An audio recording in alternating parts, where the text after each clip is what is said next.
Este é um dia na história americana que viverá na infâmia. Em 6 de janeiro de 2021, apenas alguns minutos críticos antes dos invasores, atacantes, ocupantes, ou como você quiser chamá-los, terem superado a polícia do Capitólio por volta das 2 da tarde, horário local, o chefe da Força Policial do Capitólio dos Estados Unidos da América e o prefeito de Washington, Distrito de Colômbia, fizeram pedidos urgentes de reforço da guarda. A aprovação formal do destacamento levou mais de 1 hora, e os primeiros reforços da guarda demoraram quase 3 horas para chegar. Isso não deveria ter ocorrido, mas ocorreu porque Distrito de Colômbia não é estado dos Estados Unidos da América. Geralmente a Guarda Nacional de outros estados é comandada pelos governadores, mas aqui está sob o comando do presidente. Como resultado, a Guarda Nacional de Distrito de Colômbia aguardou a aprovação do Departamento de Defesa para mobilizar forças. Esse atraso foi caro. No dia seguinte, a prefeita de Washington, Distrito de Colômbia, Muriel Bowser, reafirmou que Distrito de Colômbia precisava virar estado.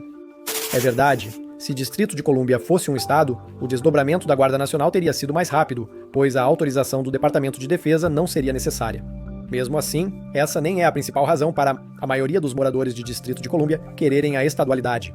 No auge da pandemia, cada estado recebeu 1,25 bilhão de dólares americanos, mas o Distrito de Colômbia recebeu só 500 milhões de dólares americanos, perdendo 750 milhões de dólares americanos por não ser estado.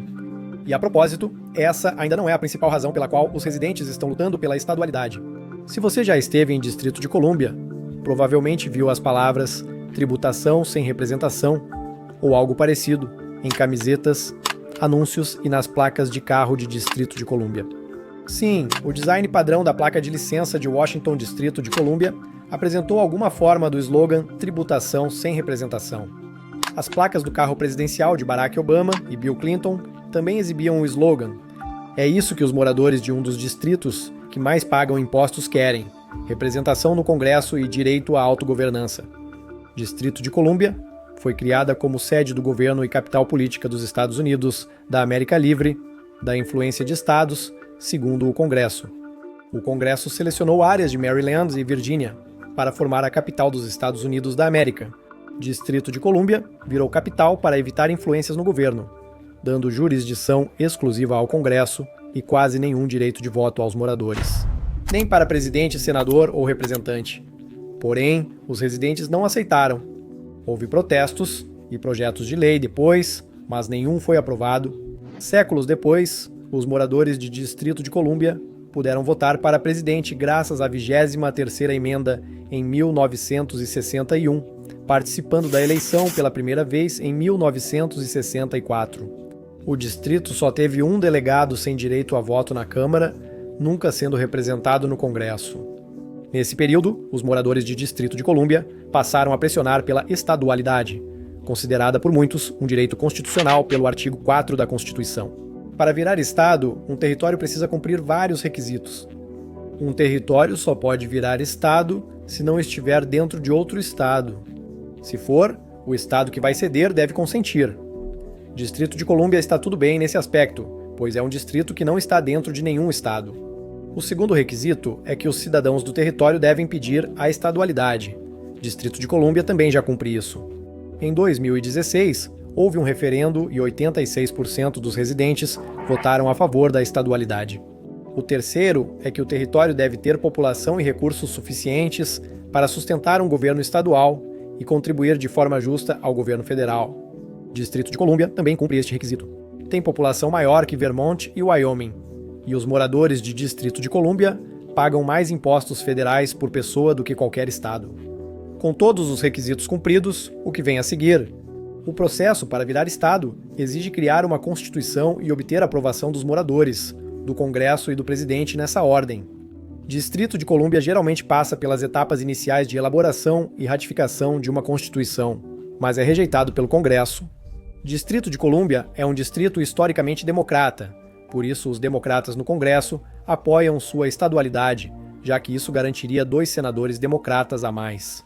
Isso é uma grande vantagem e, por isso, dificilmente algum senador republicano votará pela estadualidade, como já vimos. A principal barreira para virar o 51º estado é política, mais do que qualquer outra. Agora, Se Distrito de Colômbia se tornasse um estado, isso não significaria que a sede do governo federal estaria dentro de um estado, e isso contradiria o próprio motivo pelo qual o Distrito de Colômbia se tornou um distrito em primeiro lugar? Bem, sim, isso é verdade. E também meio confuso, eu sei, mas o governo de Distrito de Colômbia já pensou nisso e já tem um plano.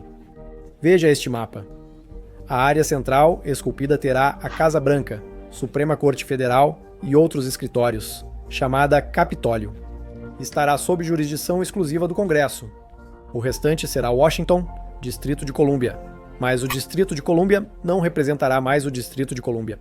Homenageará o ex-morador de Distrito de Colômbia, reformador social e escritor afro-americano Frederick Douglass. Distrito de Colômbia seria Douglass Commonwealth. Mas Distrito de Colômbia não é o único interessado nos benefícios de ser Estado.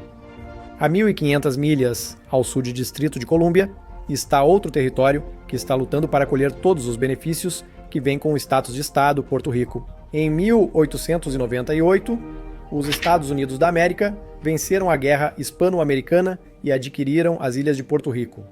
Embora Porto Rico tenha acabado tendo autogoverno limitado, alguns anos depois, os Estados Unidos da América começaram a tratar a ilha mais como se fosse sua. O Ato Jones Shafroth tornou todos os nascidos em Porto Rico cidadãos dos Estados Unidos da América. O ato também permitiu que Porto Rico elegesse seus próprios representantes sem voto para a casa, chamados de comissário residente. Mas os porto-riquenhos ainda não podiam votar para presidente ou ter um representante com direito a voto. Anos depois, a ilha ganhou constituição e virou estado independente associado aos Estados Unidos. Muitos ficaram satisfeitos, já que os referendos de 1967 e 1998 mostraram a maioria dos porto-riquenhos escolhendo manter o status de Commonwealth. Mas as sérias demandas para se tornar um estado começaram a surgir no início dos anos 2000, e à medida que essas demandas por estadidade começaram a crescer, um referendo foi finalmente realizado em 2012, com a maior participação de todos os tempos, de 78%. E pela primeira vez, os porto-riquenhos escolheram se tornar um estado na União, com uma maioria de 61% dos votos. Após o referendo, o presidente Barack Obama recebeu 3 cartas, do governador de Porto Rico, do representante da Câmara e do governador eleito. O governador e o representante pediram que iniciasse a admissão de Porto Rico como 51º estado, enquanto o governador eleito afirmou em carta sobre os resultados. Não estavam claros. O representante apresentou um projeto de lei um ano depois, para admitir Porto Rico como um estado, mas não foi aprovado.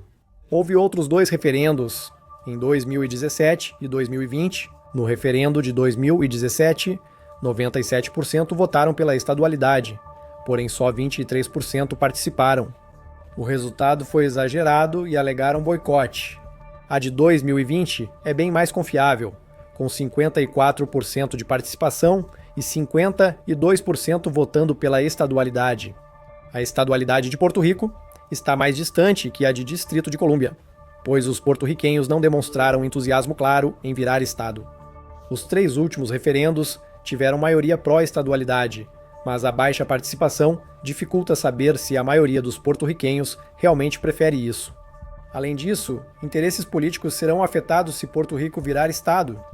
Porto Rico, com mais de 3 milhões de habitantes, teria 2 senadores e até 5 representantes na Câmara se virar estado, tirando vagas de grandes estados como Nova York e Califórnia, que têm mais assentos que a média. Se contra essas probabilidades, Porto Rico ainda alcançar a estadualidade, os benefícios são imensos. Porto Rico foi duramente atingido por desastres naturais, bem como por uma economia em queda. Ao contrário de Distrito de Colômbia, onde reside um dos mais ricos do país, a ajuda federal é realmente necessária. Enquanto nos termos políticos atuais, Porto Rico nem mesmo pode votar para o presidente, então a estadidade garantirá a participação política. Embora Distrito de Colômbia e Porto Rico liderem a corrida pela estadidade, outros territórios como Guam e Ilhas Marianas do Norte estão bem atrás. Distrito de Colômbia provavelmente tem mais chance de virar o 51º estado, já que os moradores demonstraram forte desejo de estadidade. O caminho é longo e difícil, sem novos estados, desde 1959. Só tenho curiosidade de ver como seria a bandeira dos Estados Unidos da América com 51 estrelas. Apesar disso, a jornada para ser o 51º estado continua.